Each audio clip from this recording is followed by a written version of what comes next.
तमन्ना जी हरियाणा से। राधे राधे महाराज जी। राधे राधे महाराज जी, आपके चरणों में कोटि कोटि प्रणाम।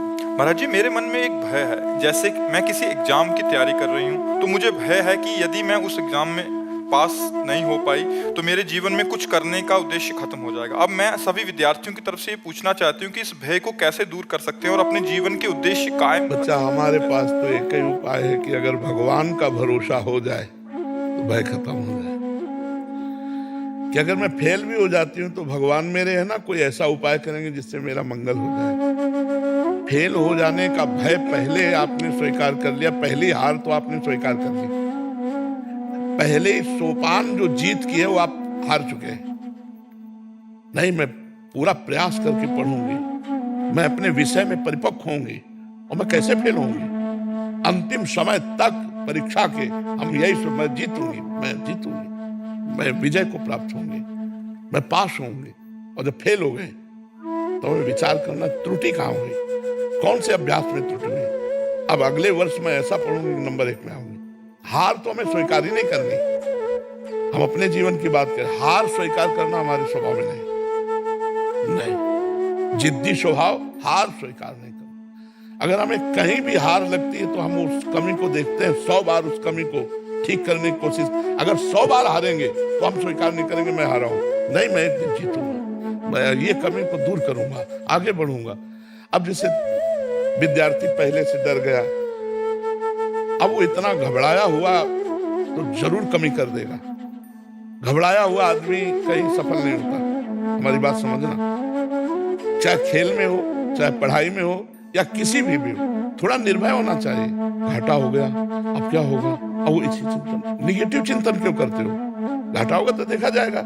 एक बार हम देखते हैं इसको, हम अपने भाव को देखें तो हमें पहली हार तो ये हमारी हो गई जो मैं भयभीत हो गया। और ये हार इतनी बुरी होती है कि वो पहले से भयभीत, आखिरी में जब भयभीत होता है वो हार गया, मान लो फेल हो गया। अब उसको कई चिंतन, माता पिता का इतना पैसा लगा, वो क्या डांटेंगे, और हमसे जो कमजोर मित्र है वो तो पास हो गए, ये सब मेरा उपहास करेंगे, और उसको लगता है मैं कर लूं क्योंकि इन सबसे बच जाऊंगा। ये बातें नहीं होनी चाहिए, ये बातें नहीं। एक वीर बहादुर की तरह उत्साह संपन्न रखो। पढ़ाई में आपने कमजोरी की है तभी आपको भय लग रहा है, ये कैसे लग सकता है। अगर आप संयम से चल रहे हैं, आपको सच्ची बताता हूं, अगर आप ब्रह्मचारी हैं, संयम से चल रहे हैं विद्यार्थी जीवन में, तो कोई भी पूरी बुक का बुक बोल दो और 10 बार सुनाओ और इसके बाद हमसे सुन लो। अगर आप ब्रह्मचर्य नहीं हैं तो स्मृति आपकी क्षीण हो जाएगी, फिर पकड़ नहीं पाएगी। क्या है, क्या हमारे आध्यात्मिक ग्रंथों से कठिन है आधुनिक पढ़ाई? आप विचार करो, अलौकिक सत्ता की जानकारी। यहां तो जितनी जानकारी है सब लौकिक है, और यहां जितनी जानकारी सबके ऊपर अलौकिक सत्ता की जानकारी, वो पढ़ाई है। मान लो उपनिषद है, वेद है, भागवत है, गीता जी है, ये जो अध्यात्म है अलौकिक का है। और उस अलौकिक को ज्ञान प्राप्त करने के लिए जब चला अपने लोग ऐसे पढ़े रात दिन, सिर्फ जैसे विद्यार्थी पढ़ता है ना, ऐसे भगवान ने ऐसा कहा तो ऐसा का क्या भाव हो सकता है। खूब नाम जप कर रहे हैं, उसी का चिंतन कर, फटाक से शब्द आ गया, अच्छा इसका मतलब ये होता है। धीरे धीरे धीरे धीरे धीरे वो एक ज्ञानी महात्मा बन जाता है। कक्षा 9 पढ़े है, वो एक ज्ञानी महात्मा बन जाता है। आप प्रश्न बोलो, उत्तर ले लो। वो क्या हुआ? एकांतिक चिंतन हुआ, तत्व का चिंतन हुआ, विचार हुआ। अगर आप अपनी पढ़ाई में तन्मयता करेंगे, पूरे ग्रंथ को याद कर सकते हैं। कहीं से भी प्रश्न आवे तुरंत उत्तर लीजिए। आप में इतनी क्षमता है, पर उस क्षमता को गंदे आचरणों में खो दिया जाता है। ये जो आजकल चला है ना, गर्लफ्रेंड बॉयफ्रेंड और ये सब दलित दुराएं, ये कभी बच्चों में ना आवे। हम तो कहते हैं जो बच्चे बच रहे हैं उनसे प्रार्थना है कि कभी स्वीकार मत करना, और आगे जो बच्चे निकल चुके हैं इस मार्ग में वो लौट आवे। ये बहुत गलत मार्ग है, इससे तुम्हारी स्मृति नष्ट हो जाएगी, तुम्हारी हृदय शक्ति कमजोर हो जाएगी। अभी बच्चे हो, ये अवस्था के अनुसार होता है। जब 20-22 अवस्था में ब्याह हो जाए, फिर गृहस्थी में जाओ, तब वो अपने धर्म का प्रयोग करो। ये ऐसे नहीं करना चाहिए। और ये भय आदि जो है ना, इनको छोड़ो, पढ़ाई में मन लगाओ। हम पास क्यों नहीं होंगे? मेहनत किया भाई, क्यों नहीं पास होंगे? ऐसा कोई प्रश्न नहीं आता जो हमारे सब्जेक्ट से बाहर हो। आप विचार करो, हमने अपने सब्जेक्ट की तैयारी क्यों नहीं की? ये हमारी कमी है।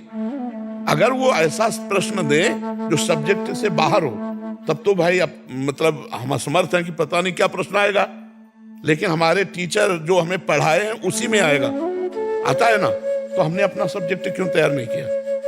हम अपने विषय में क्यों प्रमाद किए? और फिर भय कर रहे हैं, तो भय तो भी लगेगा ही। नहीं, हमें तो कंठस्थ होना चाहिए।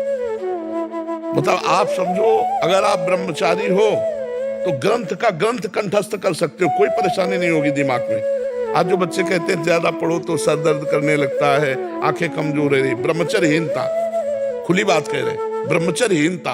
अगर ब्रह्मचर्य पुष्ट रखोगे कभी नहीं ऐसा बात आएगी।